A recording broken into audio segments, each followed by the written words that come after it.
College entrance exam के दौरान मैंने जानबूझकर हर बोनस क्वेश्चन सही किया, सिर्फ इसलिए ताकि मैं स्कूल ब्यूटी एला से दूर रह सकूं।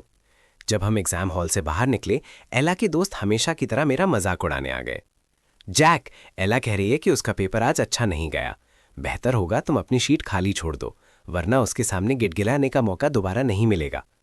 पूरा ग्रुप जोर से हंसने लगा। मैंने एला को देखा, उसके चेहरे पर नफरत साफ दिख रही थी।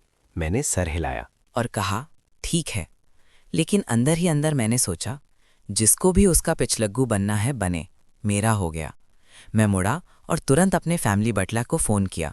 हम उनकी फैमिली को जो भी सपोर्ट दे रहे थे उसकी एक एक पाई बंद करवा दी और उन्हें सड़क पर भिजवा दिया। एला ने गुस्से में मुझे 99 बार कॉल किया, मैंने एक भी नहीं उठाया। अब घबराहट हो रही है। ये सारी एनर्जी पहले कहाँ थी? अपने पिछले जन्म में मैं इस देश के सबसे अमीर आदमी का बेटा था और फिर भी मैं गिदगिदाया था। अपने ही फैमिली के ड्राइवर की बेटी के सामने उससे शादी करने के लिए मैंने अपने पापा की दी हुई कंपनी उसके नाम कर दी थी। उसने मेरे पैसे खुलकर खर्च किए और किसी और से प्यार कर बैठी। उसने अपने बॉयफ्रेंड को सर पर चढ़ा रखा था। उसे अपने पालतू की तरह ट्रीट करती थी, जबकि मुझे नौकर की तरह रखती थी। उसकी शादी के दिन मैंने उसे इलाज के लिए थोड़े पैसे मांगने के लिए कॉल किया। उसने ठंडे से कहा, इतने सालों से तुम मुझसे चिपके हुए थे, ये एक बुरा सपना था। जैक, हम सब पर एक एहसान करो और दोबारा पैदा हो जाओ।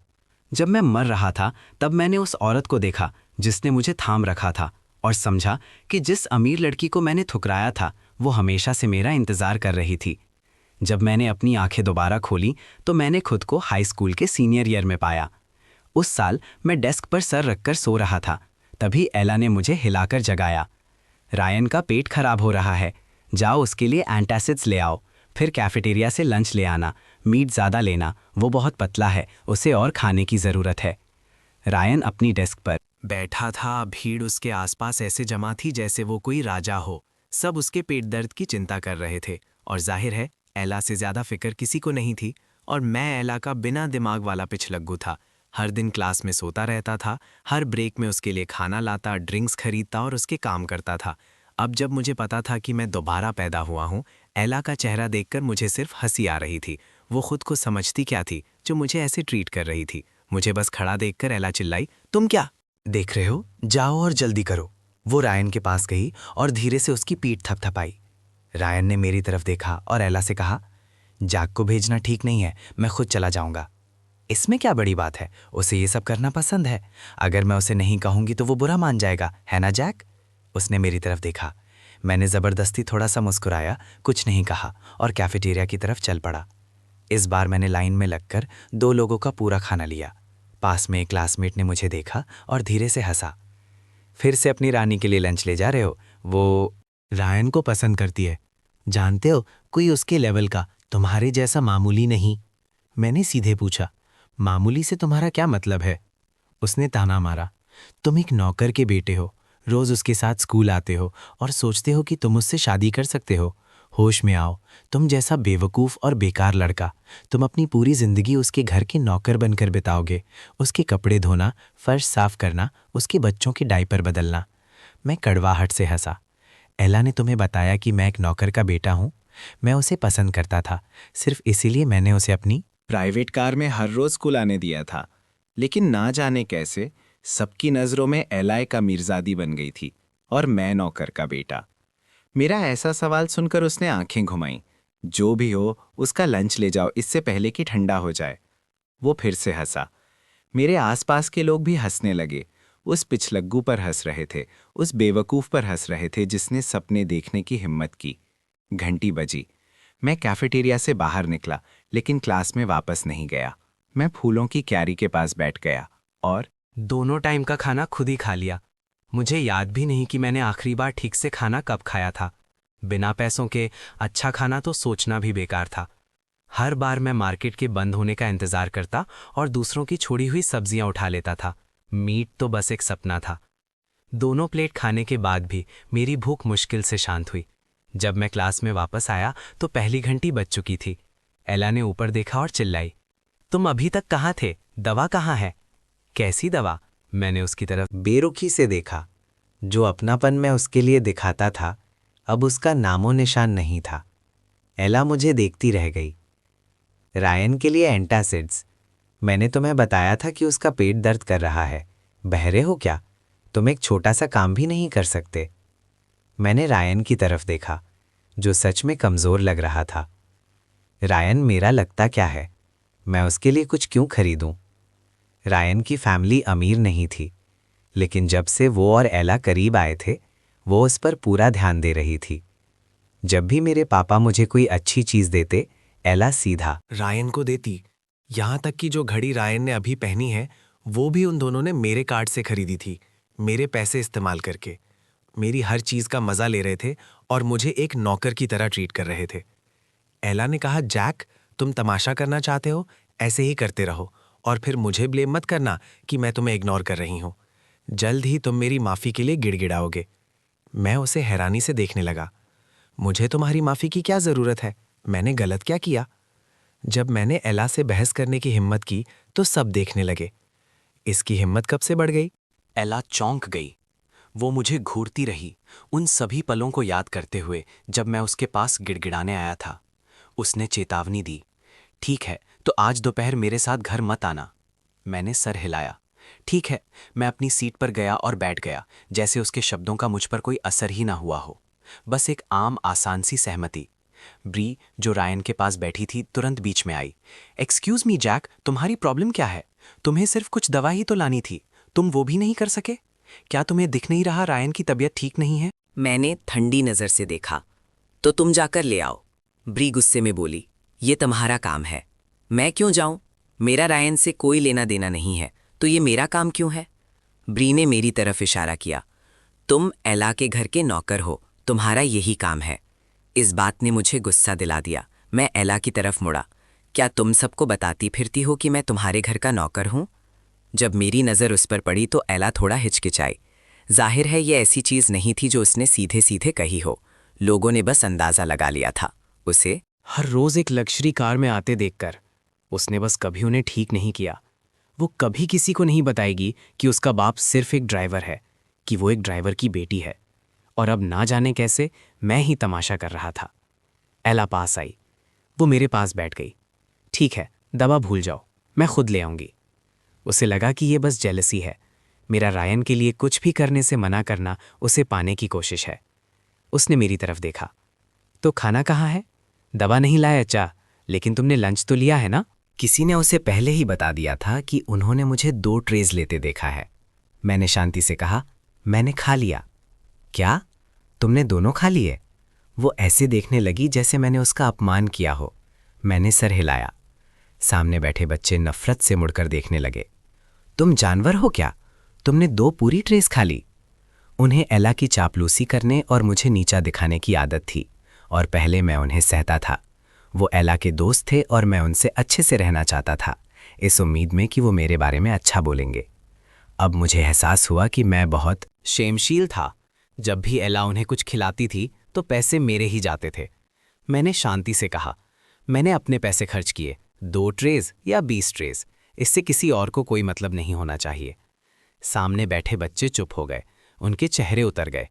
उनमें से एक ने धीरे से कहा, उसके अपने पैसे? क्या एला की फैमिली उसके सारे खर्चे नहीं उठाती? लेकिन एला पहले से ही गुस्से में थी, खासकर इस बात पर कि मैं उसके लिए लंच नहीं लाया था। उसने कुछ भी नहीं खाया था। उसका गुस्सा बढ़ गया। जैक, तुमने ये खुद किया है, उसने कहा। देखते हैं तुम ये कब तक कर पाते हो। वो उठी और अपना सामान उठाया। फिर ब्री से कहा, मुझसे सीट बदल लो, तुम इसके पास बैठो। जब भी वो नाखुश होती, यही उसकी सज़ा होती थी, मेरे पास बैठने से मना कर देना। आखिरकार मैंने उस सीट के लिए मिन्नतें की थीं। उसे मेरा ट्यूटर बनना था, मेरे पास बैठकर मुझे पढ़ाई में मदद करनी थी। लेकिन अब सोचता हूँ, उसने मुझे कभी एक बार भी नहीं पढ़ाया। उसने सिर्फ मुझे हुक्म दिए। उसे लगा कि इससे मैं घबरा जाऊंगा, लेकिन ऐसा नहीं हुआ। मैंने उसे पूरी तरह इग्नोर कर दिया। एला ने खाना नहीं खाया था। रायन अभी भी पेट दर्द से परेशान था। वो पास ही बैठी थी, चेहरा उतरा हुआ था, खिड़की के पास बैठे मुझ पर नज़र डाल रही थी। इस बार एला सच में गुस्से में थी। वो पहले से ही प्लान बना रही थी कि जब मैं माफ़ी मांगने आऊँगा तो वो क्या करेगी। स्कूल के बाद मेबैक गेट पर इंतज़ार कर रही थी। मैं सीधा उसकी तरफ गया, बिना इधर उधर देखे। अब तक पूरे स्कूल को पता चल गया था कि मैंने एला से पंगा ले लिया है। सब मेरा बुरा हाल देखने का इंतजार कर रहे थे। जब मैं बिना हिचकिचाए अंदर बैठ गया तो कानाफूसी शुरू हो गई। क्या इसने उसके लिए लंच लाने से मना नहीं किया था और अब उसकी कार में मुफ्त की सवारी कर रहा है? एक नौकर का बेटा मालिक बनने की कोशिश कर रहा है। एला अभी तक आई भी नहीं और ये खुद ही बैठ गया। एला बहुत सब्र वाली है। अगर मैं उसकी जगह होती तो इस एहसान फरामोश को कब का निकाल दिया होता। मैंने हर एक शब्द सुना। मुझे कोई फर्क नहीं पड़ा। मैं अपनी सीट पर बैठा और ड्राइवर से कहा, चलिए। ड्राइवर ने मेरी तरफ देखा, लेकिन मिस एला अभी तक नहीं आई हैं। थोड़ा इंतजार कर लेते हैं। कभी कभी एला स्टूडेंट काउंसिल की वजह से लेट हो जाती थी। मैं हमेशा इंतजार करता था। उसने आज भी यही उम्मीद की थी, लेकिन मैं उसे चलने के लिए कह रहा था। ड्राइवर मेरे ऑर्डर्स नहीं मान रहा था और उल्टा एला का साइड ले रहा था। मुझे हंसी आ गई। अंकल स्टीव, मेरे पापा का एक ही बच्चा है, मैं। हमारे यहाँ यंग मिस कब से हो गई? क्या तुम दोनों का झगड़ा हुआ है? अंकल स्टीव ने चिंता से कहा। फिक्र मत करो, मैं उससे बात करूंगा। रहने दीजिए, बस गाड़ी चलाइए। मैं उसके साथ नहीं जाना चाहता और ना ही उसे दोबारा देखना चाहता हूं। अंकल स्टीव हिचकिचाया, गाड़ी नहीं बढ़ाई। वो सबसे बेहतर जानता था कि मैं उसकी बेटी के सामने कैसे झुक जाता था। जब भी वो कुछ कहती, मैं कभी पलटकर जवाब नहीं देता था। उसने सोचा कि अगर वो मुझे इग्नोर भी कर दे तो ज़्यादा से ज़्यादा एला मुझे थोड़ा डांट लेगी। वो पहले ही एक ऐसे फ्यूचर के सपने देखने लगा था जहां मुझे फैमिली की दौलत मिलती और उसकी बेटी को सब कुछ। वो खुद को सिर्फ ड्राइवर नहीं समझता था, वो पहले से ही ससुर का रोल निभा रहा था। आप गाड़ी चला रहे हैं या नहीं? मैंने गुस्से से पूछा। मेरे पापा असल में उसे कुछ टाइम पहले ही निकालना चाहते थे। खबर मिली थी कि अंकल स्टीव जुआ खेलता है। मेरे पापा ऐसे किसी को आसपास रखने में कंफर्टेबल नहीं थे, लेकिन उस वक्त मेरा दिमाग खराब था। मैंने हर बार उसका बचाव किया था, उसे नौकरी पर रखा, क्योंकि जब तक वो रहता एला भी रहती। मैंने उसकी तारीफ़ें की थी, सबको बताया था कि वो मेरे लिए कितना अच्छा है। सिर्फ इसीलिए उसके पास अभी भी ये जॉब थी और अब वो अपने मालिक की ही नहीं सुन रहा था। वो लोग आ गए। जैसे ही अंकल स्टीव ने एला को गेट पर देखा, वो कार से कूदकर बाहर निकल गया। एला रायन के साथ आ रही थी। उसने उसे सहारा दिया हुआ था। अंकल स्टीव ने दरवाज़ा खोला। एला रायन को अंदर बैठने में मदद करने लगी। एला के लिए अपनी फीलिंग्स की वजह से उसे अपने पास रखने के लिए मैंने रायन को हर रोज़ साथ आने दिया था। ड्राइवर पहले रायन को छोड़ता, फिर हमें घर ले जाता और सुबह मैं जल्दी उठता सिर्फ रायन को पहले पिक करने के लिए। रायन के अंदर बैठने से पहले मैं बोल पड़ा, क्या किसी ने नहीं कहा था कि वो आज मेरे साथ नहीं जा रही? और फिर भी वो यहाँ मेरी कार के पास है। देखने वाली भीड़ को विश्वास नहीं हुआ। जैक की प्रॉब्लम क्या है? ये एला की कार है ना? वो उसे अंदर नहीं आने दे रहा। वो सब एक साथ बोलने लगे। एला मुझे घूर रही थी। उसका चेहरा सख्त था। उसे समझ नहीं आ रहा था कि आज मुझे क्या हो गया है। मैं उसे कोई रास्ता नहीं दे रहा था। तुम्हें ये करना ज़रूरी है। मैंने लंच के लिए तुम्हें माफ़ करने का सोचा था। जैक, अगर तुम ऐसे ही करते रहे तो मुझे तुम्हारी माफ़ी नहीं चाहिए। अपने खुद जाओ, मेरे साथ मत आओ। एला का चेहरा पहले पीला पड़ा, फिर लाल हो गया। वो जानती थी कि सबकी नज़रों में वो एक अमीर लड़की है। अगर वो इस कार में नहीं बैठी तो उसकी पूरी इमेज खराब हो जाएगी।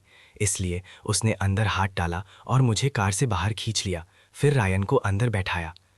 एला, हाथ पार मत करो। मैं मानता हूँ उसने सच में मुझे गुस्सा दिला दिया था। मैं पहले का बहुत कुछ भूल गया था, लेकिन अब उसका चेहरा देखकर मुझे सच में समझ नहीं आ रहा था कि मैंने उसे कैसे बर्दाश्त किया या सोचा कि वो प्यार के लायक है। एला ने मुझे पूरी तरह इग्नोर कर दिया। बहस में कोई दिलचस्पी नहीं थी। वो अपने पापा की तरफ मुड़ी। चलिए। अंकल स्टीव गाड़ी चलाकर ले गया और मैं फुटपाथ पर खड़ा रह गया।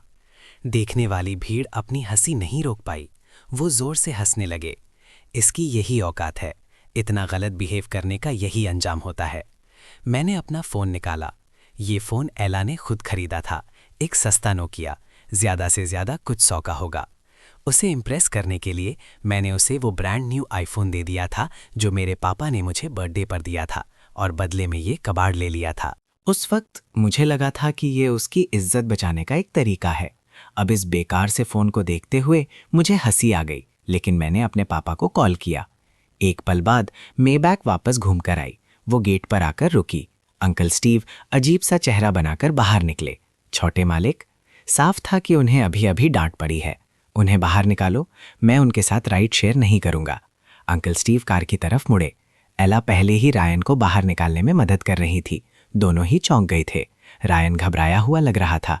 जैक, अगर तुम्हें मुझसे कोई प्रॉब्लम है तो ठीक है, लेकिन तुम्हें एला के पीछे पड़ने की जरूरत नहीं है। वो हमेशा से तुम्हारे साथ अच्छी रही है। एला ने हाथ से उसे रोका। रहने दो। जब वो दोनों बाहर निकल गए, मैं अंदर बैठ गया।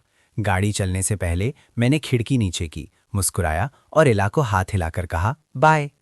अंकल स्टीव ने रियर व्यू मिरर से मुझे देखा। साफ था कि उसे उम्मीद नहीं थी कि मैं इतना आगे जाऊंगा।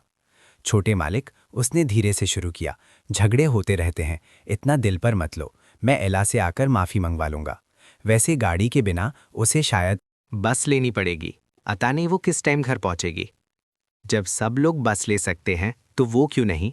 अंकल स्टीव, क्या आप भूल गए हैं कि आपको सैलरी कौन देता है? अगर आपको मुझसे कोई प्रॉब्लम है तो आप नौकरी छोड़ सकते हैं। मुझे लेक्चर दे रहे थे, सिर्फ इसलिए क्योंकि उन्हें लगा कि उनकी बेटी को मेरे परिवार के पैसों में हिस्सा मिल सकता था।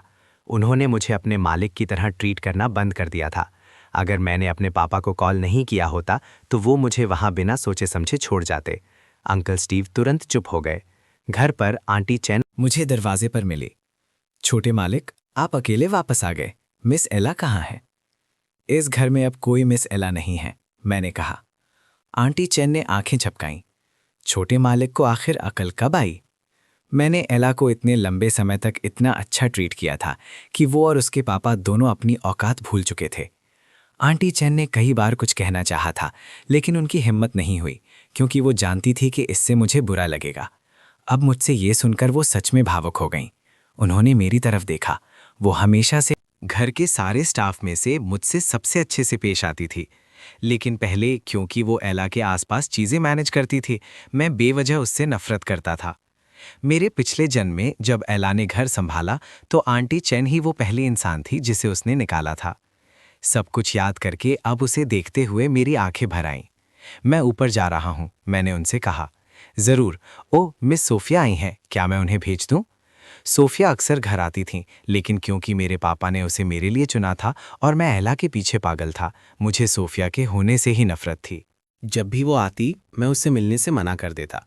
मैं बस किसी से कहकर उसे भेज देता था। आखिर में हम दोनों शायद ही कभी आमने सामने आए होंगे। लेकिन जब मैं मर रहा था तो उसके ही लोगों ने मुझे हॉस्पिटल पहुंचाया था। वो कभी नहीं भूली थी कि वो मेरी मंगेतर है। मैंने आंटी चेन को रोका। मैं उससे मिलूंगा। वो कहाँ है? पीछे आंगन में स्नोबॉल के साथ खेल रही हैं। मैं पीछे आंगन में गया और देखा कि सोफिया स्नोबॉल को खिला रही है। मैं वो कुत्ता खुद चाहता था, लेकिन एला ने कहा था कि उसे कुत्ते पसंद नहीं, इसलिए मैंने उसके पास जाना बंद कर दिया था। लेकिन यहाँ सोफिया स्नोबॉल के साथ बिल्कुल आराम से थी। उसने अपने स्कूल की ब्लू यूनिफॉर्म पहनी हुई थी, दुनिया की सबसे आम चीज़, और ना जाने कैसे वो उसमें कमाल लग रही थी। मरने से पहले मैंने उसके बारे में जो सुना था उसे याद करके, एक ऐसी औरत जिसके पास सब कुछ था, जिसने इतने साल अकेले बिताए, मेरी आंखें लाल हो गईं। सोफिया ने स्नोबॉल को सहलाना बंद किया और ऊपर देखा। मैं दरवाजे पर खड़ा था। उसने मुझे आते हुए नहीं सुना। वो मेरी तरफ बढ़ने लगी, फिर खुद को रोका। उसे याद आया कि मैं उससे हमेशा कितनी नफरत करता था और रुक गई। छोटे मालिक जैक। सोफिया खूबसूरत थी, लेकिन अपनी उम्र से ज़्यादा शान थी। वो मेरी ही उम्र की थी, लेकिन उसके तेवर 25 साल के लोगों जैसे थे, और पढ़ाई में उसने पूरे प्रोविंस में टॉप रैंक हासिल किया था। वो एक ऐसी इंसान थी जिसे एला बिल्कुल बर्दाश्त नहीं कर सकती थी। एला हमेशा कहती थी कि सोफिया की कामयाबी सिर्फ उसके अमीर होने की वजह से है, कि उसकी फैमिली ने उसे हर रिसोर्स और फ़ायदा दिया है, सिर्फ इसीलिए वो इतनी अच्छी हो सकती थी। अगर मेरे पास वो होता जो उसके पास है तो मैं भी उतनी ही अच्छी होती। जब भी सोफिया के ग्रेड्स आते, एला अपनी चिड़चिड़ाहट नहीं छुपा पाती थी, और मैंने उस एहसास को खुद पर हावी होने दिया था। मैंने भी सोफिया को एक दुश्मन की तरह ट्रीट करना शुरू कर दिया था। लेकिन ईमानदारी से सोचूं तो हमने मुश्किल से कभी बात की थी। उसने मेरे साथ कभी कुछ गलत नहीं किया था। इस बार मैंने अपनी फीलिंग्स को काबू में रखा और धीरे से पूछा, तुम्हें कुछ चाहिए था? बस तुम्हें देखने आई थी, सोफिया ने कहा। जब मैंने कोई जवाब नहीं दिया तो उसने समझदारी से माहौल को समझा। मैं जानती हूँ तुम मुझे यहाँ नहीं चाहते, मैं चली जाती हूँ। उसने तो मुझसे मिलने की उम्मीद भी नहीं की थी। वो सच में सिर्फ स्नोबॉल के लिए आई थी। मेरा बाहर आना ही उसके लिए उम्मीद से ज़्यादा था। वो जाने ही वाली थी। इससे पहले कि मैं खुद को रोक पाता, मैं बोल पड़ा, क्या तुम डिनर के लिए रुकना चाहोगी? सोफिया रुक गई। उसने मुझे सच में हैरानी से देखा। क्या ये ठीक है? शाम की धूप मुझ पर पड़ रही थी, सब कुछ नरम लग रहा था। हाँ बिल्कुल। एला अभी तक वापस नहीं आई थी, वो रायन को छोड़ने गई थी। पहले मैं बिना सवाल किए उसके लिए डिनर रोक कर रखता। मुझे इतनी जल्दी खाना खाने के लिए तैयार देखकर आंटी चैन हैरान थी। क्या हम मिस एला का इंतजार नहीं कर रहे? किस लिए? घर के स्टाफ को मुझे एला के आगे पीछे घूमते देखने की इतनी आदत हो गई थी कि अब जब मैंने ये बंद कर दिया, उन्हें समझ नहीं आ रहा था कि वो क्या करें। आंटी चेन ने और नहीं पूछा। जरूर, मैं सब तैयार करवाती हूँ। और अंकल स्टीव को बता देना कि उन्हें कल से आने की जरूरत नहीं है, कभी नहीं। आंटी चेन रुकी और खुद को संभाला। ये पूछना उनका काम नहीं था। समझ गई। एला के पापा को ऑफिशियली निकालने के बाद मैं आखिरकार डाइनिंग रूम में बैठा। सोफिया चुपके से मुझे देख रही थी। जैसे ही मैं बैठा, उसने तुरंत नजर घुमा ली। मुझे उम्मीद नहीं थी कि वो इतनी घबरा जाएगी। इससे मेरा मन उसे थोड़ा छेड़ने का करने लगा। तुम मुझे क्यों नहीं देख रही? क्या मैं इतना बुरा दिखता हूं? मेरे ग्रेड्स शायद खराब हों, लेकिन मैं देखने में बुरा नहीं हूं। अगर एला ने मुझे इस तरह नीचे ना गिराया होता तो मेरा ये हाल कभी नहीं होता। सोफिया मेरी तरफ मुड़ी, चेहरे पर बिल्कुल शांति थी। आप नहीं हैं, लेकिन अगर आप ध्यान से देखते तो उसके कान बिल्कुल लाल हो गए थे। मैं मुस्कुराया। वैसे मैंने सुना है तुम्हारे ग्रेड्स कमाल के हैं। उसे मेरी इस तरह की गर्माजोशी की आदत नहीं थी। वो ठीक ठाक हैं, उसने कहा। क्या तुम किसी अच्छे ट्यूटर को जानती हो? मुझे सच में एक रिकमेंडेशन चाहिए। एला पर भरोसा करना अब जाहिर है कोई ऑप्शन नहीं था। इस बार मैं ये सोचकर आराम से जिंदगी नहीं गुजारने वाला था कि मेरे पापा हमेशा मेरी रक्षा करेंगे। मैंने पिछले जन्म में मुश्किल से कोई किताब खोली थी। जब तक मेरे पास मौका है, मैं उसे सुधारना चाहता था। सोफिया के कॉन्टैक्ट्स थे। A tutor recommended would probably actually worth something. एक ट्यूटर? एला का क्या? उसने सुना था कि मेरा ट्यूटर एक क्लासमेट है, इसलिए एला इतने समय से मेरे घर पर रह रही थी। उसे निकाल दिया है, क्योंकि एला ने मेरी कभी इज्जत नहीं की। उसके पास मुझे पढ़ाने का बिल्कुल सब्र नहीं था, और हर एक पैसा जो मैंने उसे दिया था पूरी तरह बर्बाद हो गया था। सोफिया हैरान लगी। मैं साफ तौर पर सीरियस था, ये कोई मजाक नहीं था। उसने अपना ग्लास उठाया और एक घूंट पिया, खुद को संभालते हुए। मेरा कोई ट्यूटर नहीं है, मैंने हमेशा खुद ही पढ़ाई की है। अगर आपको बुरा ना लगे तो मैं रोज आकर आपको खुद पढ़ा सकती हूँ। उसे सच में उम्मीद नहीं थी कि मैं हाँ कहूँगा। ये देखते हुए कि मैंने उसकी तरफ पहले कभी एक नज़र तक नहीं डाली थी, डिनर पर बुलाया जाना ही उसकी उम्मीद से बहुत ज़्यादा था। इसलिए जब मेरा चेहरा इस तरह खिल उठा तो वो तैयार नहीं थी। सच में? सोफिया ने सर हिलाया। मेरे रिएक्शन से थोड़ा घबरा गई। जब भी आप तैयार हों। बिल्कुल, मैंने कहा, सच में खुश होकर। ज़रूर, बस मैं तुम्हारा पढ़ाई का टाइम बर्बाद नहीं करना चाहता। नहीं होगा, सोफिया ने कहा। उसका चेहरा शांत था, लेकिन उसकी आंखों में एक ऐसी नरमी थी जिसे नज़रअंदाज करना मुश्किल था। मुझ पर इसका कोई असर नहीं होगा। उसने पहले ही पूरा हाई स्कूल का सिलेबस ख़त्म कर लिया था और उसे यूनिवर्सिटी में गारंटीड प्लेसमेंट मिल चुकी थी। लेकिन उसने ये सब कुछ नहीं कहा, इस डर से कि कहीं मैं मना ना कर दूं। तो शुक्रिया, मैंने कहा। मेरे ग्रेड्स बहुत ख़राब हैं, बस मुझ पर हार मत मानना। एला के ग्रेड्स भी अच्छे थे, लेकिन उसमें सब्र बिल्कुल नहीं था। अगर मुझे पहली बार में कुछ समझ नहीं आता, वो जस्ट येल एट मी। मेरे ग्रेड्स पहले एवरेज थे, उसकी ट्यूटरिंग के अंडर वो और ख़राब हो गए और मेरा कॉन्फिडेंस भी चला गया। मैं नहीं मानूंगी, सोफिया ने कहा, तो मैं स्कूल के बाद आ जाऊंगी। हम दोनों वहां डिनर पर बैठे थे। सोफिया चुप थी। मैंने अपनी चॉपस्टिक्स उठाई और उसकी प्लेट में थोड़ा खाना रखा। अपना ही घर समझो, हिचकिचाने की ज़रूरत नहीं है। और ठीक उसी पल एला अंदर आई, रायन को अभी अभी छोड़कर। उसे अपने पापा के बारे में खबर मिल चुकी थी और उन्होंने उसे खूब सुनाया था। वो अंदर आई तो देखा कि मैं उसके बिना खाना खा रहा हूं। हर डिश झूठी हो चुकी थी। उसका चेहरा तुरंत उतर गया। मैंने उसकी तरफ देखा और खाता रहा। एला अपने पापा के बारे में मुझसे बात करने आई थी, लेकिन फिर उसने सोफिया को वहां बैठे देखा। ये यहां क्या कर रही है? उसने कहा, साफ तौर पर चिढ़कर। पहले मैं एला को खुश रखने के लिए हर दूसरी लड़की से दूरी बनाकर रखता था। जब भी सोफिया आती, मैं बिना देखे ही उसे वापस भेज देता था। और अब वो यहाँ मेरे डिनर टेबल पर थी। वो मेरी मेहमान है, मैंने कहा। तुम्हें इससे कोई प्रॉब्लम है? एला धीरे से बैठ गई, मुझे देखते हुए। तुमने उसे यहाँ मुझे चिढ़ाने के लिए बुलाया है ना? वो हर कंपटीशन में सोफिया से नफरत करती थी। जब तक सोफिया का नाम टॉप पर रहता, फर्स्ट प्लेस उसकी पहुंच से दूर था। सोफिया चुपचाप बैठी रही, कुछ नहीं कहा। मैंने एला की तरफ देखा। तुम ज्यादा सोच रही हो एला, तुम उतनी जरूरी नहीं हो। एक समय था जब मैं सोचता था कि वो मेरी पूरी दुनिया है। मैंने सब कुछ उसके नाम कर दिया था, लेकिन एक दूसरा मौका मिलने पर उसे देखकर मुझे सिर्फ नफरत महसूस हुई। ऐसे किसी से प्यार करने ने मुझे हमेशा नीचे ही गिराया है।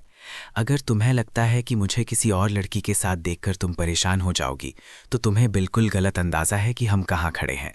मैं तो चाहता हूं कि तुम किसी और के करीब जाओ। कम से कम तब तुम आसपास आकर मुझे परेशान करना बंद करोगी। इसके बाद वो उठी और सीधे ऊपर अपने कमरे में चली गई। मैं कुछ बोल नहीं पाया। जब एला चली गई, मैंने सोफिया के चेहरे पर बदलाव देखा। कुछ अजीब सा एहसास उसके चेहरे से गुजरा था। उसकी बात मत सुनो, मैंने जल्दी से कहा। मुझे पूरा यकीन नहीं था कि वो इसका गलत मतलब नहीं निकालेगी, लेकिन सोफिया ने कुछ नहीं कहा। वो चुप हो गई थी। उसकी गर्माजोशी की जगह एक अजीब सी ठंडक ने ले ली थी। डिनर के बाद मैं उसे दरवाजे तक छोड़ने गया। घर जाते हुए ध्यान रखना, ठीक है? वो बिना कुछ कहे चली गई, हमेशा की तरह शांत। मैं अंदर वापस आया। एला सीढ़ियों से नीचे आ रही थी। उसने अपनी यूनिफॉर्म की जैकेट उतार दी थी और सिर्फ एक शॉर्ट स्लीव शर्ट पहनी हुई थी।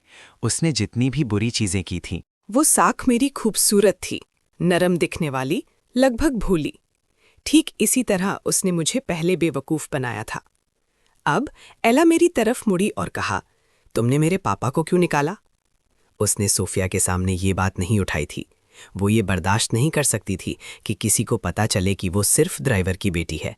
सोफिया के सामने तमाशा करना उसके लिए शर्मिंदगी की बात होती। क्या मुझे एक ड्राइवर को निकालने के लिए तुम्हें वजह बताने की ज़रूरत है? वो मेरे पापा हैं, एला ने कहा। आज जो कुछ भी हुआ वो मेरा फैसला था, उनका इससे कोई लेना दे नहीं है। अगर तुम्हें किसी को सज़ा देनी है तो मुझे दो। जाओ, मुझे भी निकाल दो। फायर शब्द ने मुझे एक नया जोश दिया। मैंने सीधा उसकी तरफ देखा। खुशी से, तुमने अभी क्या कहा? एला मुझे घूरती रही। तुम हमेशा सोचते थे कि मैं बेवकूफ़ हूं, है ना? ठीक है, सब खत्म। अपना सामान पैक करो और यहाँ से चली जाओ। मैं दूसरा ट्यूटर ढूंढ लूँगा। जब से तुमने मुझे पढ़ाना शुरू किया है, मेरे ग्रेड्स और ख़राब हो गए हैं। सच कहूँ तो जितने पैसे मैं तुम्हें दे रहा हूँ, तुम उसके लायक नहीं हो। एला ने सोचा मैं मजाक कर रहा हूँ। उसे विश्वास नहीं हुआ कि मैं सच में ऐसा कर रहा हूं। तुम्हारे ग्रेड्स इसलिए खराब है क्योंकि तुम समझ नहीं पाते। मैं वही प्रॉब्लम रायन को एक बार समझाती हूं और वो तुरंत समझ जाता है। और तुम उम्मीद से परे हो। ये मेरी गलती है कि मैंने कोशिश भी की। अगर तुम दूसरा टीचर भी ले आओ तो भी यही होगा। कोई तुम्हें और नहीं पढ़ा सकता। प्रॉब्लम तुम में है। वो अब भी ये सब मुझ पर डाल रही थी। मेरे घर से निकल जाओ जाक, एला ने गुस्से से कहा। तुम अभी भी एक स्टूडेंट हो, अपनी पढ़ाई पर ध्यान दो। तुम बस मेरे पीछे घूमने के बारे में सोचते रहते हो, तभी तुम्हारे ग्रेड्स इतने खराब हैं। तुम ये क्या कह रही हो? एला ठंडे से हंसी। तुम्हारे ये छोटे छोटे खेल, तुम बस इसलिए जल रहे हो क्योंकि रायन और मैं करीब हैं। तुम्हें बुरा लग रहा है सिर्फ इसलिए क्योंकि मैं तुम्हारे साथ रिलेशनशिप में नहीं रहना चाहती। मैं सिर्फ स्कूल पर ध्यान देना चाहती हूँ और एक अच्छी यूनिवर्सिटी में जाना चाहती हूँ, तुम्हारी तरह नहीं।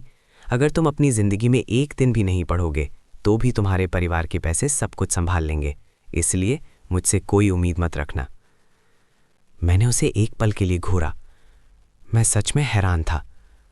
फिर मुझे समझ आया। साथ रहने की बात किसने की? एला, ये कॉन्फिडेंस कहाँ से आता है? क्या तुम्हें सच में लगता है कि मैं तुम्हारे साथ रहना चाहता हूँ? मेरे बिना तुम कुछ भी नहीं हो। एला ने बस सोचा कि मैं जिद्दी हो रहा हूँ। जो भी सोचना है सोचो, लेकिन मैं तुम्हें चेतावनी दे रही हूँ।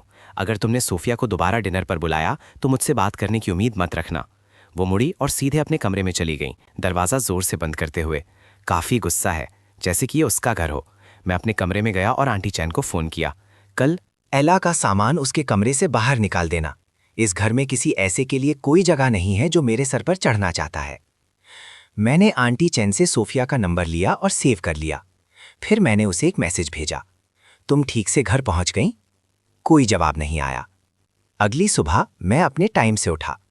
अब रायन के लिए जल्दी उठकर उसे पिक करने की जरूरत नहीं थी। मैं आखिरकार तब तक सो सकता था जब तक मैं चाहूं। मैंने सोचा एला चली गई होगी, लेकिन वो डाइनिंग टेबल पर बैठी मेरा इंतजार कर रही थी। मैंने एक सीट ढूंढी और अपना नाश्ता शुरू किया।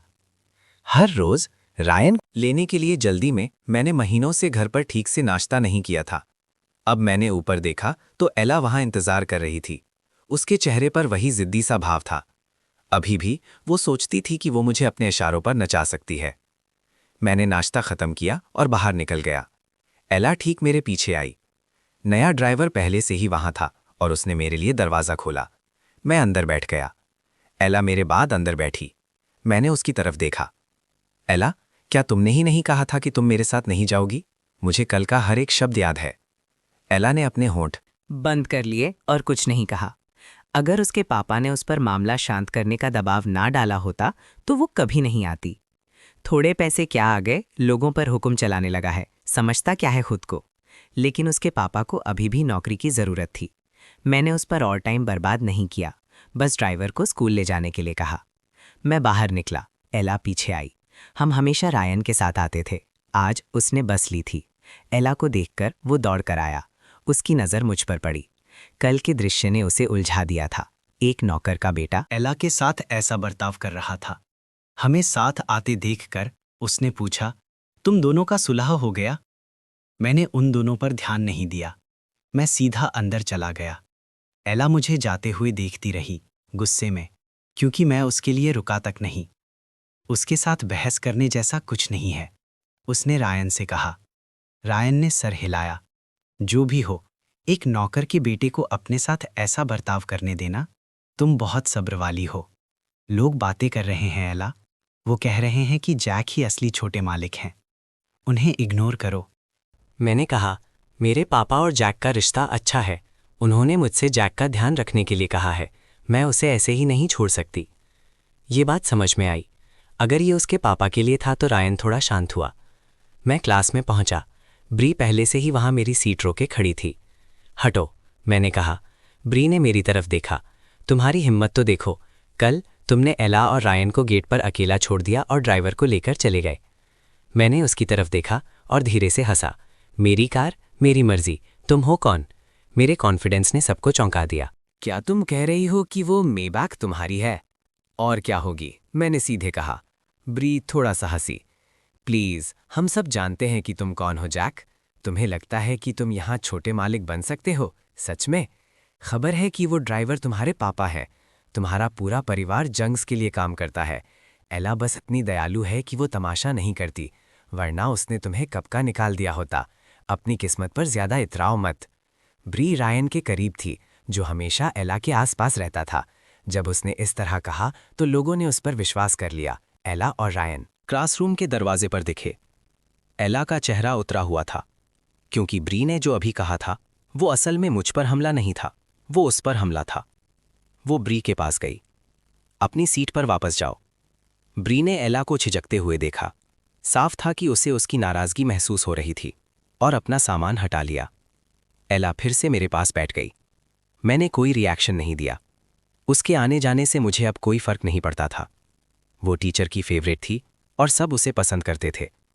कोई उसकी सीट बदलने पर सवाल नहीं उठाता। ब्री रायन के पास बैठ गई, अभी भी मुंह फुलाए हुए। उसने रायन से कहा, एला ये क्या कर रही है? जैक उसके सर पर चढ़ रहा है और वो अभी भी उसे बचा रही है। वो अभी उसके घर पर रह रहा है। उसके पापा ने उसे उसका ध्यान रखने के लिए कहा है, रायन ने कहा। बस इतनी सी बात है, इसे ज़्यादा मत सोचो। ओह, ब्री ने कहा, ये बात है। उसने दावा किया कि वो कार उसकी है। एला का फ़ोन जाहिर है महंगा है और जो गिफ्ट्स वो रायन को देती है वो भी सस्ते नहीं होते। लेकिन जैक का फ़ोन बिल्कुल मेरे जैसा दिखता है और वो अमीर लड़का बनना चाहता है। कौन विश्वास करेगा इस पर? मैंने चुपके से अपना फ़ोन चेक किया। सूफिया ने आखिरकार रिप्लाई किया था, एक शब्द, हाँ, बिल्कुल ठंडा। कल वो गर्माजोशी से भरी और बात करने में आसान थी। फिर वो चली गई और दूर हो गई और उसने अभी अभी उस मैसेज का जवाब दिया था जो मैंने कल रात भेजा था। एला ठीक मेरे पास बैठी थी और मेरी स्क्रीन पर एक झलक पड़ी। कॉन्टैक्ट का नाम सोफिया। उसने गुस्से से देखा। कुछ खास नहीं बदला था, लेकिन कल से मैं एक बिल्कुल अलग इंसान जैसा लग रहा था। मैंने अपना फ़ोन निकाला और सोफिया को एक मैसेज भेजा। आज दोपहर भी ट्यूटरिंग के लिए आ रही हो ना? उसका जवाब जल्दी आ गया, एक शब्द, हाँ, काफ़ी था। मैंने अपना फ़ोन रख दिया। मैं क्लास में डूब गया। ऐसा फोकस जो मैंने पहले कभी नहीं किया था। लंच में रायन एला को लेने आया। उसने खुद ही मेरी तरफ देखा। तुम खाना नहीं खाओगे? मेरा आज का फोकस उसे साफ तौर पर उलझा रहा था। कोई नींद नहीं, और अब मैं घंटी बजने के बाद भी ध्यान से अपने नोट्स अरेंज कर रहा था। कभी मेरा दिमाग सिर्फ उसी से भरा रहता था, लेकिन मेरे भी ऐसे पल होते हैं जब मैं गंभीरता से पढ़ाई करता हूँ। मुझे क्लास के बाद भी व्यस्त देखकर इला उत्सुकता से पूछे बिना नहीं रह पाती। मैंने ऐसे बिहेव किया जैसे मैंने कुछ सुना ही नहीं, उसे सीधे इग्नोर कर दिया।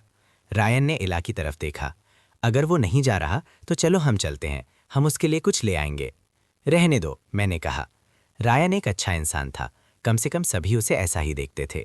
जब दूसरे लोग मेरे पीठ पीछे मेरा मजाक उड़ाते थे तब भी रायन अच्छे से पेश आता था, लेकिन मैं किसी का एहसान नहीं लेना चाहता था। मैंने अपना सामान ठीक से उठाया और खड़ा हो गया, लेकिन अपने रास्ते चला गया। रायन एला के पास आ गया। उससे क्या हो गया है? वो तुम्हें पूरी तरह इग्नोर कर रहा है। तुमने क्या किया? एला भी उतनी ही उलझी हुई थी। वो भी ये जानना चाहती थी। आमतौर पर चाहे वो कितनी भी ठंडी क्यों ना हो, मैं हमेशा एक ज़रूरतमंद छोटे कुत्ते की तरह उसके पास गिड़गिड़ाने लौट आता।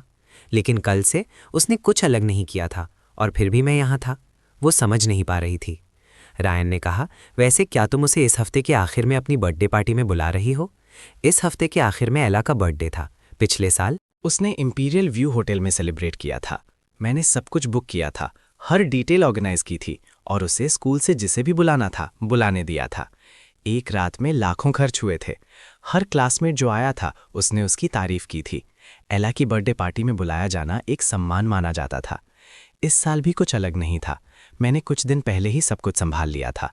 अगर मैंने उसे निकालने की बात ना कही होती तो एला ने दूसरी बार सोचा भी नहीं होता।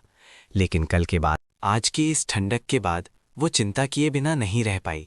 अगर मैं नहीं आया तो क्या वो पार्टी कर पाएगी? उसने मुझे दूर जाते हुए देखा और खुद से शांत रहने को कहा।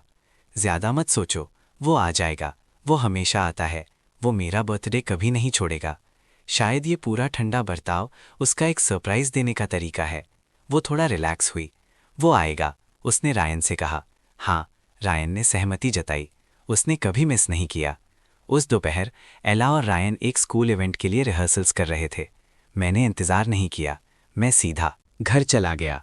सोफिया पहले से ही वहाँ थी। जब मैं अंदर आया तो वो और स्नोबॉल दोनों मुझसे मिलने आए। उसे वहाँ देखकर मैं मुस्कुराया। शायद ये वो रिश्ता था जो हमने एक दूसरे जीवन में शेयर किया था। लेकिन हर बार जब मैं उसे अब देखता तो ऐसा लगता था जैसे कुछ दुर्लभ और संभालने लायक है। सोफिया मेरी मुस्कान पर चौंक गई। उसे मेरे ठंडे और अलग वर्जन की आदत थी। ये सारी गर्माजोशी उसे बार बार चौंका देती थी। वो मेरी नज़रों से नज़रें नहीं मिला पा रही थी। मैंने मुस्कुराते हुए कहा, तुम जल्दी आ गईं, चलो स्टडी में चलते हैं। मैंने उसे ऊपर जाने दिया। मैं आज क्लास में कई ऐसी चीज़ों से टकराया जो मुझे समझ नहीं आई। मैं उम्मीद कर रहा था कि तुम मदद कर सकती हो। हम स्टडी में बैठ गए। मेरे पास वाली सीट हमेशा एला की थी, लेकिन अगर वो यहाँ बैठती भी तो वो मुझे कभी गंभीरता से नहीं पढ़ाती। उसने कहा होता कि मैं उसका टाइम बर्बाद कर रहा हूँ। सोफिया मेरे पास बैठी और 2 प्रैक्टिस टेस्ट्स निकाले। वो ये जानना चाहती थी कि मैं कहाँ से शुरू कर रहा हूँ। मैंने उन्हें ध्यान से सॉल्व किया और उसे दे दिया। सोफिया ने उन्हें चुपचाप देखा। मैं अजीब सा महसूस करने लगा। माफ़ करना, मैं सच में बेकार हूँ।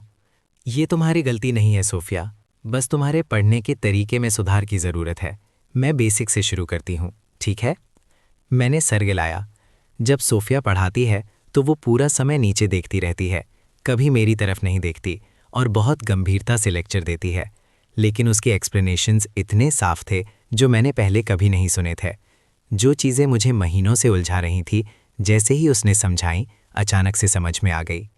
सोफिया काफ़ी देर से बोल रही थी, उसे प्यास लग रही थी। जब उसने आखिरकार ऊपर देखा तो उसने मुझे घूरते हुए पकड़ा।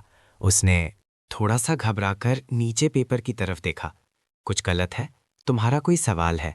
मैं बस सोच रहा था, तुम मेरे साथ इतने सब्र से पेश आ रही हो, लेकिन अपने फ़ोन पर तुम बिल्कुल ठंडी हो। कुल 2 शब्द। क्या ये एला वाली बात की वजह से है? क्या तुम मुझसे नाराज़ हो? नहीं, सोफिया ने कहा, कल घर पर मेहमान आए थे। मैं बिजी थी और तुम्हारा मैसेज सुबह तक नहीं देखा। जब मैंने देखा तो सुबह हो चुकी थी। अगर तुम्हें कभी कुछ चाहिए हो तो मुझे कभी भी कॉल कर लेना। हम पढ़ाई में डूबे हुए थे जब मेरा फ़ोन बजा। मैंने उठाया। एला की आवाज़ आई। जैक, तुम ये क्या कर रहे हो? अब मैंने क्या कर दिया? उसके दोषी ठहराने वाले लहजे से। मुझे सच में नहीं पता था कि मैंने क्या किया है। तुमने उनसे मेरा सारा सामान बाहर फेंकवा दिया। मैंने सोफिया की तरफ देखा। छिपाने का कोई फायदा नहीं था। मैंने सीधे कहा, मैंने तुम्हें कल बताया था कि तुम्हें निकाल दिया गया है। इसका मतलब है कि तुम्हें मेरे घर में रहने का कोई कारण नहीं है। मैं अभी एक सेशन के बीच में हूं, मुझे परेशान मत करो। मैंने फोन काट दिया। एला दरवाजे पर खड़ी थी, बाहर पड़े अपने बैग्स को घूर रही थी। उसे विश्वास नहीं हो रहा था कि मैंने सच में ऐसा कर दिया है। मैं सच में उसे बाहर निकाल रहा था। मैंने फोन नीचे रखा। चलो आगे बढ़ते हैं, सोफिया ने धीरे से जवाब दिया और कुछ नहीं कहा। कुछ मिनट बाद स्टडी का दरवाज़ा जोर से खुला। एला वहां खड़ी थी। उसका चेहरा गुस्से से काला था। उसकी नज़र मुझ पर और सोफिया पर पड़ी। उसकी नज़रों में एक तिरस्कार की झलक थी। उसे यहां देखकर मैं खड़ा हुआ और पूछा, तुम क्या चाहती हो? मुझे लगा तुम्हें मैं पसंद नहीं हूं। मुझे लगा मैं काबिल नहीं हूं और अब तुम हो जो पीछा नहीं छोड़ पा रही। एला आगे बढ़ी। तुम्हें मजा आ रहा है मुझे इस तरह बेइज्जत करके? सोफिया इंस्टिंक्टिवली खड़ी हुई और मेरे सामने आ गई। तुम्हें बेइज्जत करूं? एला को इतना गुस्सा देखकर मैंने पलटवार किया। मुझे लगता है तुमने गलत समझा है। मैंने तुम्हें कैसे बेइज्जत किया? एला, मैं हूं जो बेइज्जत हुआ है। मैंने तुम्हारी जिंदगी में हर चीज के लिए पाया है और जब तुम और रायन साथ थे, मैं तुम्हारे पीछे नौकर की तरह घूमता रहा। तुम दोनों की सेवा करता रहा। हर रोज तुम्हारी बेरुखी सहता रहा। तुम उसे बेइज्जती नहीं कहती? मैंने बस वही वापस लिया था जो मेरा था और उसने उसे बेइज्जती कहा। एला के होंठ सिकुड़ गए। ये मत सोचना कि यहां किसी को लाकर मुझ पर दबाव डाल सकोगी। मैं तुम्हें कभी पसंद नहीं करूंगी। मैं तुम्हारे साथ कभी नहीं रहूंगी। मैं ये बिल्कुल साफ कर दूं। वो मुड़ने लगी और सीधे दरवाजे से टकरा गईं। मैंने खिड़की खोली। आवाज नीचे तक जा रही थी। मैंने उसे नीचे आते देखा, अपने बैग्स उठाए और बिना पीछे मुड़े चली गई। साफ सुथरा निकास। एला हमेशा मेरे सामने गर्व से रहती थी। गरीब परिवार, लेकिन रीढ़ की हड्डी लोहे की। चाहे मैंने उसे कितना भी दिया, वो पैसों के लिए कभी नहीं झुकी। यही तो मुझे उसमें एक बार पसंद था। अब ये बस अजीब लग रहा था। सोफिया ने कमरे के दूसरे कोने से मेरी तरफ देखा। जाक, मैं मुड़ा। वो अभी भी वहां थी। माफ करना, चलो आगे बढ़ते हैं। सोफिया ने मेरी तरफ देखा। शायद मुझे जाना चाहिए। तुम ठीक नहीं लग रहे हो। मैं ठीक हूं, सच में। मैं बस कुछ पुरानी बेवकूफ़ी के बारे में सोच रहा था। ये एला के बारे में नहीं है। एला को जाते देखकर सच में हल्का महसूस हुआ। कम से कम अब मुझे आने वाले कल का डर नहीं था। एला से दूर मैं इस बार बीमार नहीं पड़ूंगा। मैं उसी तरह ख़त्म नहीं होऊंगा। तो मैं चलती हूं, सोफिया ने कहा और दरवाजे की तरफ बढ़ी। मैं आगे बढ़ा और उसका हाथ पकड़ लिया। सोफिया रुक गई। वो मुड़ी और मेरी तरफ देखा। क्या हुआ? मुझे ठीक से नहीं पता था कि मैं क्या कर रहा हूं, लेकिन मैं देख सकता था कि वो पूरी तरह ठीक नहीं थी। जब भी एला आती और वो सब कहती, सोफिया धीरे धीरे मुझसे दूर होने लगती। एला के साथ मेरी नज़दीकी साफ थी। मैंने कभी नहीं छुपाया था कि मैं उसके बारे में कैसा महसूस करता था। सभी, सोफिया सहित, ने मान लिया था कि मैं एला से प्यार करता हूं। और सच कहूं तो मैं करता था। अगर मेरे पिछले जन्म में वो बुरा अंजाम ना होता तो मैं शायद कभी नहीं जागता। मैंने उसका हाथ छोड़ा और उसकी तरफ देखा। क्या तुम सैटरडे को फ्री हो? मैं डिनर के लिए इंपीरियल व्यू होटल जाना चाहता हूँ। आना चाहोगी? वहाँ का खाना कमाल का था। पिछले जन्म में आधे भूखे रहने के बाद मैं बस अच्छे से खाना चाहता था। पहले मैं बिना सोचे एला को ले जाता। अब वो आखिरी इंसान थी जिसे मैं लाना चाहता था। सोफिया वो मैच थी जो मेरे पापा ने मेरे लिए अरेंज किया था। जब तक मैं इसे खराब ना करूं, वो शायद ग्रेजुएशन के बाद मेरी पत्नी बन जाएगी। पहले मैं अपने पापा से इस बात पर नाराज रहता था कि उन्होंने मुझसे बिना पूछे ये अरेंजमेंट किया, लेकिन अब इस पर नज़र डालूं तो वो एला जितनी ही खूबसूरत थी और उसके ऊपर उसकी फैमिली कहीं बेहतर थी। उसने मुझे चुना, बल्कि मैं ही किस्मत वाला था। तुम उसके साथ नहीं जा रहे, सोफिया ने कहा। उसका मतलब एला था। तो तुम चाहती हो कि मैं उसके साथ रहूं? मैंने पूछा। तुम चाहती हो कि मैं फिर से तुम्हें अवॉइड करने लगूं? बिल्कुल नहीं, सोफिया ने बिना हिचकिचाए कहा। तो तय रहा, सैटरडे को मिलते हैं। सैटरडे दोपहर मैं थोड़ा लेट पहुंचा। एंट्रेंस पर मैंने कई जाने पहचाने चेहरे देखे। सभी अच्छे से तैयार थे। ब्री ने मुझे सबसे पहले देखा और हंसी। जैक, तुमने आखिरकार यहाँ चेहरा दिखा ही दिया। मैंने गुस्से से देखा। मैं क्यों नहीं आ सकता? यहाँ का मालिक मेरे पापा का करीबी दोस्त है। मैं एक बहुत इम्पॉर्टेंट इंसान हूँ। मैं जब चाहूँ तब आता हूँ। मुझे एक वजह बताओ कि मैं यहाँ क्यों नहीं होना चाहिए। ब्री ने नाक चढ़ाई। एला ने तुम्हें पूरे हफ्ते भाव नहीं दिया और अब तुम उसकी बर्थडे पार्टी में आ रहे हो। हिम्मत तो देखो। एला का बर्थडे? हाँ, वो आज था। मैं हाल ही में पढ़ाई पर इतना ध्यान दे रहा था कि ये बिल्कुल दिमाग से निकल गया था। अगर उन्होंने इसका जिक्र नहीं किया होता तो शायद मुझे याद भी नहीं रहता। मैंने पहले ही होटल के साथ अरेंजमेंट्स कर लिए थे। ये एला का 18th बर्थडे था। पिछले साल मैंने यहाँ उसके लिए एक बहुत बड़ा सेलिब्रेशन किया था। सबने हफ्तों तक इसके बारे में बात की थी। लेकिन ये भी उसी दिन था जब मुझे एला और रायन के बारे में पता चला। मैंने उससे इस बारे में पूछा था और वो बिल्कुल शर्मिंदा नहीं थी। रायन और मैं एक दूसरे को पसंद करते हैं। हम साथ क्यों नहीं रह सकते? जैक, क्या तुम मेरी जिंदगी में दखल देना बंद कर सकोगे? मैंने गुस्से में उससे बात करना बंद कर दिया था। हम 2 दिन तक अनबन में थे और फिर मैंने पहले हार मांगकर माफ़ी मांगी थी। उस बर्थडे से वो दोनों मेरे सामने और हिम्मत दिखाने लगे थे। आखिरकार मैंने उससे साथ रहने के लिए मिन्नतें की थीं और उससे शादी करने के लिए। मैं तो यहाँ तक चला गया था कि मैंने अपने पापा की दी हुई कंपनी उसके नाम कर दी थी। कितना बेवकूफ़ था। अब यहाँ खड़ा भीड़ को मस्ती करते हुए देखकर मुझे उनमें से किसी में कोई दिलचस्पी नहीं थी। ये सब मैंने ही अरेंज किया था, सबका बिल मेरे नाम पर। और अब जब मैंने एला को पैसे देना बंद कर दिया था, वो अभी भी सबको यहाँ मुफ्त में खर्च करने के लिए ले आई थी। मुझे सच में जानने की उत्सुकता थी कि वो बिल कैसे हैंडल करने वाली थी। मैंने तानों को इग्नोर किया और सीधा लिफ्ट की तरफ चला गया। सोफिया के साथ मेरी टेबल पहले से ही रिजर्व थी। मैं सोच रहा था कि क्या वो आ गई है। लिफ्ट खुली। एला ठीक वहाँ थी, रायन के साथ गहरी बातचीत में। जब तक उसने मुझे नहीं देखा, उसकी आंखें तुरंत मुझ पर टिक गईं। वो मुस्कुराई। मुझे पता था तुम आओगे और तुम यहाँ हो। वो थोड़ी गर्व से मेरी तरफ आई। तुमने नहीं कहा था कि तुम नहीं आओगे? आने का मतलब ये नहीं है कि मैंने तुम्हें माफ़ कर दिया है। मैं अभी भी गुस्सा हूँ जैक। हर बार वो अपने गुस्से को एक पत्ते की तरह इस्तेमाल करती थी। मैंने उसकी तरफ देखा। मेरे होंठ के कोने उठ गए। तुम्हें कुछ चाहिए था? क्या तुम मेरे बर्थडे के लिए यहाँ नहीं हो? एला ने कहा। मैं तुम्हारे बर्थडे के लिए यहाँ क्यों होऊंगा? तुमने मुझे बुलाया तक नहीं। तुम्हारे पास इतने सारे लोग हैं, एक की कमी महसूस नहीं होगी। इसका क्या मतलब है? एला ने मुझे गुस्से से देखा। सोचा कि मैं अभी भी खेल खेल रहा हूँ, उसके बर्थडे पर झगड़ा कर रहा हूँ, सिर्फ उसे परेशान करने के लिए। तभी रेस्टोरेंट का मैनेजर पास आया। छोटे मालिक जैक, मैंने सोफिया के बारे में पूछा। मैनेजर ने सर हिलाया। वो पहले से ही यहाँ है। प्लीज मुझे उनके पास ले चलिए। लेकिन मैनेजर रास्ता दिखाने के लिए मुड़ा। एला ठीक मेरे पीछे आई। जैक, क्या तुमने ये सब बंद कर दिया है? ये देखकर कि मैं अभी भी सोफिया को ढूंढ रहा हूँ। वो बस इतनी अच्छी है कि मैंने उसकी तरफ देखा। मैं तमाशा नहीं कर रहा हूँ, तुम कर रही हो। तुमने मुझसे अपने पीछे घूमना बंद करने के लिए कहा था कि मैं परेशान करता हूँ। अब मैंने कर दिया है, तो प्रॉब्लम क्या है? तुम्हारा बॉयफ्रेंड इंतजार कर रहा है। मैंने रायन की तरफ देखकर कहा, जो लग रहा था कि हमारे पीछे आना चाहता था, लेकिन फिर रुक गया। रायन ने एला को इस तरह मेरे पास आते हुए पहले कभी नहीं देखा था। जाहिर है मैं जानता हूं कि वो ऐसा क्यों कर रही है। ये मैं नहीं हूं जिसे वो खोना नहीं चाहती। ये मेरे जेब में पैसा है। उसने मुझे कभी पसंद नहीं किया, लेकिन उसने हर चीज़ जो मैंने उसे दी बिना सोचे समझे एक्सेप्ट कर ली। वो मुंह से ना कहती, फिर मुस्कुराकर ले लेती। अब जब मैं पीछे हट रहा हूं तो वो घबरा रही है। आखिरकार वो इतने लंबे समय से इस बर्थडे पार्टी की प्लानिंग कर रही है। वो इसे बर्बाद नहीं होने दे सकती। एला कहती है, अगर ये इस बारे में है, मैं और रायन, मैं उससे दूरी बना सकती हूँ। तो क्या तुम प्लीज़ परेशानी करना बंद करोगे? पहली बार वो हार मान रही है। अकेले यही बताता है कि ये पार्टी इसके लिए कितनी मायने रखती है। फिर से, अगर उसे दिखावे की परवाह नहीं होती तो उसने कभी स्कूल में वो अमीर लड़की की इमेज नहीं बनाई होती और उसने अपने बर्थडे पर आधे स्कूल को बिल्कुल नहीं बुलाया होता।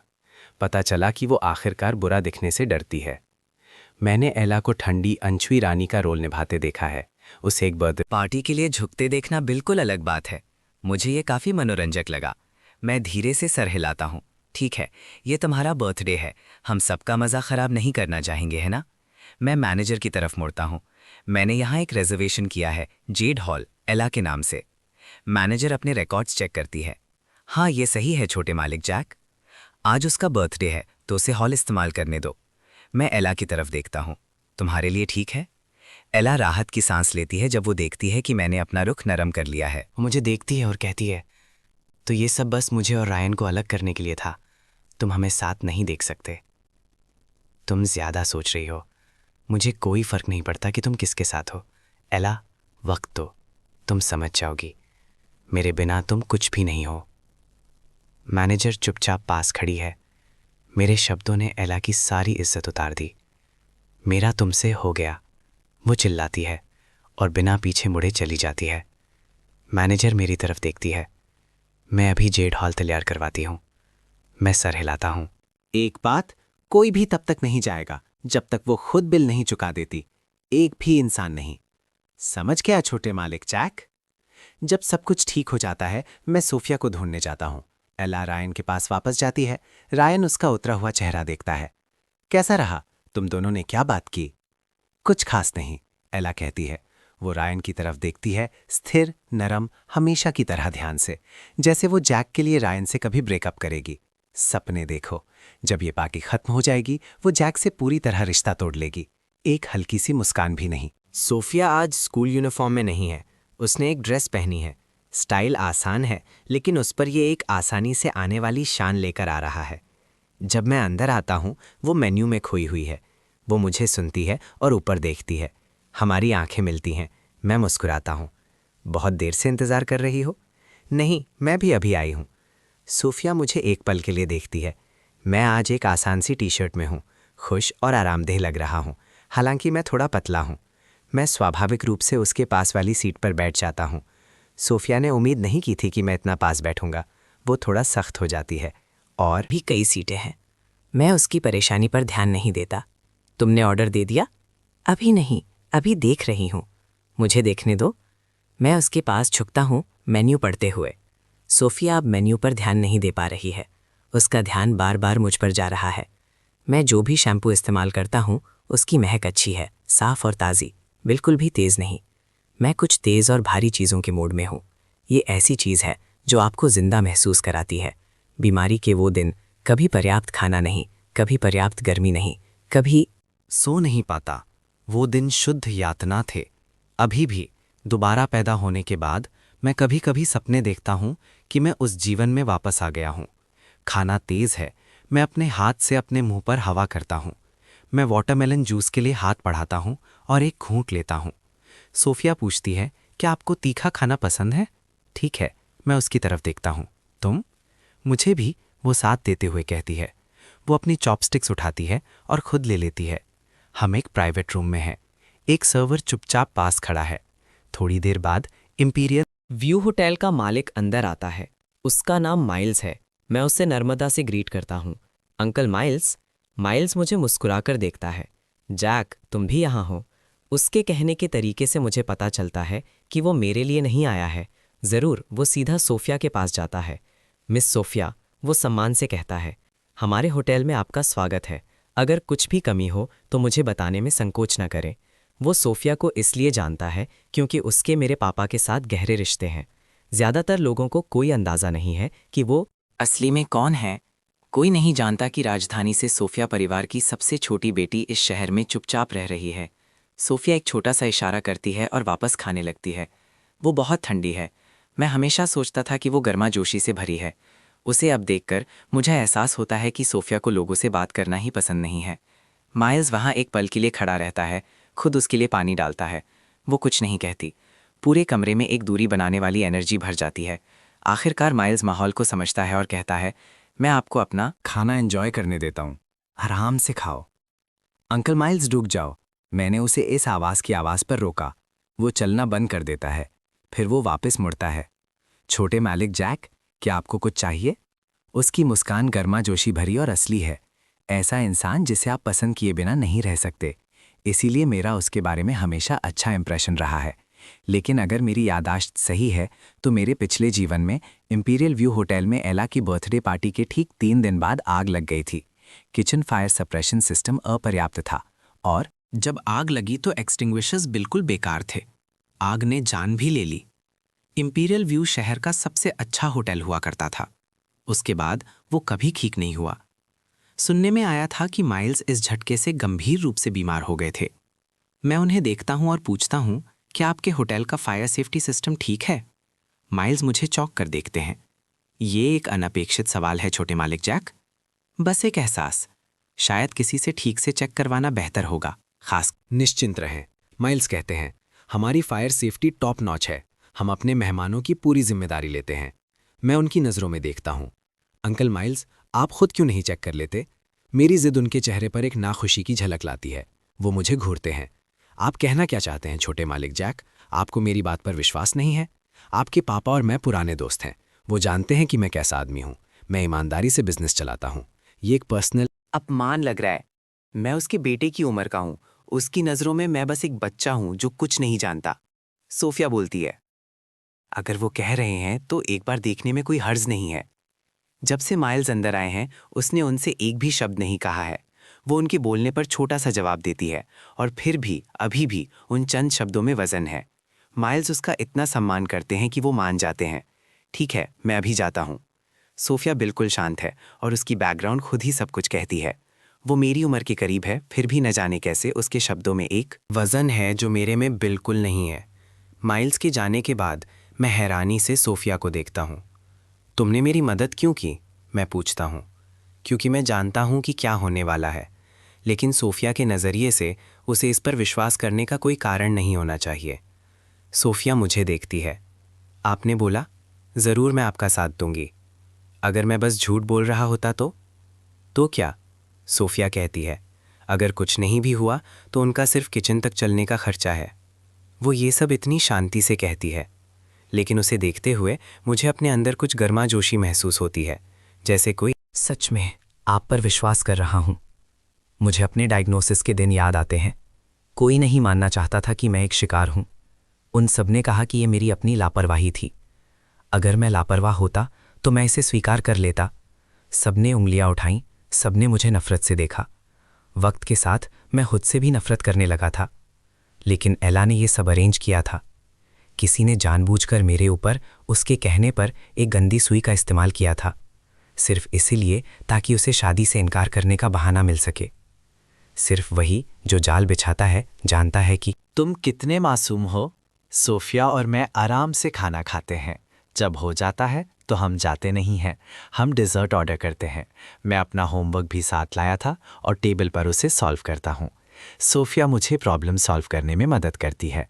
हम शाम तक बातें करते हैं। जब एला की बर्थडे पार्टी ख़त्म होती है और मेहमान जाने लगते हैं तो उन्हें रोक दिया जाता है। एला ने बिल नहीं चुकाया है। एला मुझे फ़ोन करती है, मैं उसे बजने देता हूँ। सोफिया मेरे पास से देखती है। आप फ़ोन क्यों नहीं उठा रहे? मुझे पता है कौन है। मैं उसे फिर से बचने देता हूं। 2 और कॉल्स के बाद मैं उठाता हूं। जैक, ये क्या है? फोन के दूसरे छोर पर एला की आवाज गुस्से से भरी है। वो जितना गुस्सा होती है मुझे उतना ही हल्का महसूस होता है। मैंने कहा है कि मेरा उससे हो गया है, लेकिन पिछले जन्म का कर्ज अभी भी चुकाना है, वरना मैं कभी इसे जाने नहीं दे पाऊंगा। मैं मुस्कुराता हूं। एला, ये सब क्या है? इतना गुस्सा क्यों हो? यहां आकर बिल चुकाओ। एला दांत पीसते हुए कहती है, इसे और बुरा मत बनाओ। उसने आज रात यहां से जाकर मुझसे कभी नहीं मिलने का प्लान बनाया था। उसे उम्मीद नहीं थी कि मैं उसका इंतज़ार कर रहा हूँगा। अब वो पे नहीं कर सकती और हर एक इंसान वहाँ फंसा हुआ है। सब उसे देख रहे हैं। ये अजीब है, मैं कहता हूँ। मैं तुम्हारी पार्टी में नहीं था, मैं तुम्हारा बिल क्यों चुकाऊँगा? क्यों ना सबके साथ शेयर कर लो। मुझे यकीन है कि वो सब मदद करेंगे। वो सब तुम्हें पसंद करते हैं, अच्छे दोस्त भी हैं, हमेशा साथ खाना खाने जाते हैं। मैं एला को महीने में 1 लाख से भी ज़्यादा देता था। वो इसे ऐसे लेती थी जैसे ये उसका हक हो। उसके दिमाग में ये बस ट्यूटरिंग के पैसे थे। बिल्कुल सही, वो इसमें भी उदार थी। हमेशा लोगों को खाना खिलाती थी। सब सोचते थे कि वो बहुत अमीर है और उसके पीछे भागे रहते थे, लेकिन उसका हर एक सिक्का मेरा था। एला कहती है, जैक, क्या ये सच में ऐसा होना ज़रूरी है? तुम मुझसे क्या चाहते हो? बस मुझे बताओ कि तुम्हें आकर पे करने के लिए क्या करना होगा। अच्छा, मैं कहता हूँ, अगर तुम किसी से कोई फेवर मांग रही हो तो तुम्हें वैसा ही बोलना चाहिए, तुम्हें नहीं लगता? मैं दूसरे छोर पर उसकी तेज़ सांस सुनता हूँ। मैं अब उसका पिछलग्गू नहीं हूँ। जाहिर है मैं मुस्कुराता हूं। नहीं चाहती, ठीक है, तो मैं फ़ोन काट रहा हूं। प्लीज़। एला ये शब्द दांत पीसते हुए कहती है। उसके हाथ फोन के आसपास कसे हुए हैं। होटल स्टाफ ने उन सबको दरवाजे पर रोक रखा है, कोई रास्ता नहीं है। मैं फ़ोन काट देता हूं और खड़ा हो जाता हूं। मैं अभी आया, मैं सोफिया से कहता हूं। मैं जेड हॉल की तरफ जाता हूं। पार्टी से आए क्लासमेट अभी भी अंदर हैं, उनमें से कोई भी नहीं जा पाया है। हर नज़र एला पर है, उसके पे करने का इंतज़ार कर रही है। माहौल बहुत अजीब है। एला के पास जाने की जगह नहीं है, वो वहाँ सबकी नज़रों के नीचे खड़ी है, कोई रास्ता नहीं है। जैसे ही मैं अंदर आता हूँ, मैनेजर पास आती है। छोटे मालिक जैक, वो नर्मता से कहती है। मैं भीड़ की तरफ देखता हूँ, सभी अच्छे से तैयार हैं। इस दोपहर वो मुझे नीचा दिखा रहे थे, अब वही भीड़ दरवाजे से बाहर निकलने की भी हैसियत नहीं रखती। एक अनपेड बिल के साथ फंसे रहने से ज़्यादा बेइज्जत करने वाली कोई चीज़ नहीं है। मैं मुस्कुराता हूँ। क्या हो रहा है? ये तो एक बर्थडे पार्टी होनी चाहिए थी ना। कोई बहुत खुश नहीं लग रहा है। मैं जानबूझकर एला की तरफ देखता हूँ। उसका किसी और से ज़्यादा उतरा हुआ है। रायन पास खड़ा है। साफ है कि उसे समझ नहीं आ रहा है कि क्या हो रहा है। मैनेजर समझाती है, मिस एला ने बिल नहीं चुकाया है। मैं बस सबसे अनुरोध करती हूँ कि जब तक ये चुकाया नहीं जाता, सब यहीं रहें। मैं हाथ हिलाता हूँ। बस इतना ही, इतना बड़ा तमाशा बनाने की ज़रूरत नहीं है। ये मेरे क्लासमेट हैं, आज रात का बिल मैं चुकाऊंगा। मैं अपना कार्ड मैनेजर को देता हूँ। वो उसे लेती है और पेमेंट करती है। लोग मुझे अलग नज़रों से देखते हैं, उलझे हुए, अनिश्चित। एला बर्थडे पार्टी कर रही है और जैक पे कर रहा है। हो क्या रहा है? क्या वो अपनी पार्टी के लिए पे नहीं कर सकती? एला का चेहरा जल जाता है। वो मुझे घूरती है। तभी वो इतनी आसानी से आ गया। ये उसकी प्लान थी, उसे बेइज्जत करने की, सबको दिखाने की कि वो कंगाल है, कि वो पैसों के लिए उस पर निर्भर है। वो चुपचाप बिना एक शब्द कहे सेटल कर सकता था, लेकिन वो इसका शो बनाता है, सबके सामने कार्ड स्वाइप करता है। ये लड़का पूरी तरह पागल हो गया है। एक पल बाद मैनेजर वापस आती है, मुझे कार्ड और रसीद वापस देते हुए। हो गया छोटे मालिक जैक, ये रहा बिल। मैं टोटल पर नज़र डालता हूँ, फिर मैं इसे जानबूझकर जोर से पढ़ता हूँ। 8,60,000। हैप्पी बर्थडे एला, क्योंकि आज तुम्हारा खास दिन है, ये वाला मैं चुका दूंगा, लेकिन अगला कोई नहीं होगा। मैं रायन की तरफ देखता हूँ। वो ठीक मेरे पास खड़ा है और उसके चेहरे से रंग उड़ गया है। वेट, एला के सारे पैसे जैक से आते थे? क्या वो अमीर परिवार से नहीं थी? उनके सामने हो रहा ये दृश्य सबके लिए एक थप्पड़ है। ब्री आगे आती है और मेरा सामना करती है। जैक, ये कैसा मजाक है? सिर्फ इसलिए कि एला के पैसे तुम्हारे हाथों से गुजरते हैं, वो तुम्हारे नहीं हो जाते। तुम बस हाउसकीपर के बेटे हो जो उसके लिए पैसे रखता है। तुम इतना गर्व किस बात पर कर रहे हो? तुम्हारे परिवार के नौकर तुम्हारे पैसे संभालते हैं। मैं ब्री की तरफ देखता हूं और मुस्कुराता हूं। जब तुमने बात छेड़ ही दी है तो मैं हाउसकीपर का बेटा नहीं हूं। मैं सब कुछ साफ कर दूं, मैं नहीं हूं। उसका पापा मेरे परिवार का ड्राइवर था। उसने मुझे स्कूल गेट पर अकेला छोड़ दिया था, एला और रायन को ले जाने के लिए। उसे निकाल दिया गया है। अगर तुम्हें विश्वास नहीं है तो एला से खुद पूछ लो। मैं उसकी तरफ देखने के लिए मुड़ता हूँ। तुम क्या कहती हो एला? वो मुझे घूरती है, आंखें कड़वी निराशा से भरी हैं। उसने कभी नहीं, अपनी जिंदगी में एक बार भी, चाहे कितनी भी मुश्किल हो, इतना बेइज्जत महसूस नहीं किया था। और अब सब उसे बिखरते हुए देख रहे हैं, लेकिन वो एक शब्द नहीं कह सकती, क्योंकि एक असली चांस है कि वो अपने पैसे वापस ले लेगा और उसे अकेला छोड़ देगा। वो मुझे इग्नोर करती है और बाहर चली जाती है। रायन सब देखता है, फिर उसके पीछे जाता है। पूरा दृश्य असहनीय है, लेकिन उसके पास कोई विकल्प नहीं है। जो उसने उम्मीद नहीं की थी वो ये था कि वो ड्राइवर की बेटी है, तो फिर वो इतने समय से अमीर होने का नाटक क्यों कर रही थी? जब वो दोनों चले जाते हैं, मैं कमरे में अभी भी सबकी तरफ देखता हूँ। अब यहाँ देखने के लिए कुछ नहीं है, आप सब जाने के लिए आज़ाद हैं। घर जाते हुए ध्यान रखना, देर हो रही है। एक एक करके वो जेड हॉल से निकलते हैं। मैं उन्हें जाते हुए देखता हूँ, फिर खुद बाहर निकलता हूँ। मैनेजर मुझे एग्जिट की तरफ ले जाती है। वो मुझे लिफ्ट तक छोड़ती है। सोफिया ठीक उसी पल पहुंचती है। हम साथ में लिफ्ट में जाते हैं। मैं कुछ नहीं कहता, ना ही वो। मैंने सबके सामने सब कुछ साफ कर दिया है, लेकिन मुझे इसके बारे में कुछ खास अच्छा महसूस नहीं हो रहा है। मैंने जितना सहा है उसके मुकाबले। मैंने अभी एला के साथ जो किया वो उस हिसाब का एक छोटा सा हिस्सा भी नहीं है जो मुझे चुकाना है। सोफिया मेरी चुप्पी को नोटिस करती है। वो उसे डिस्टर्ब नहीं करती। हम लॉबी में पहुंचते हैं और माइल्स वहां है। जैसे ही वो मुझे देखता है वो सीधा आया। जैक। इस बार वो सोफिया को नहीं ढूंढ रहा है, वो मुझे ढूंढ रहा है। अंकल माइल्स, मैं नर्मदा से कहता हूं। माइल्स मेरा हाथ अपने दोनों हाथों में ले लेता है। जैक, मैं तुम्हारा जितना शुक्रिया करूं कम है। अगर तुम नहीं होते तो ये होटल ख़त्म हो जाता। मैं अभी अभी खुद चेक करके आया हूं। हर जगह गंभीर समस्याएं थी। ये मेरे चाचा के बेटे की लापरवाही थी। मैंने उसे पहले ही घर भेज दिया है। मैं राहत महसूस करता हूं।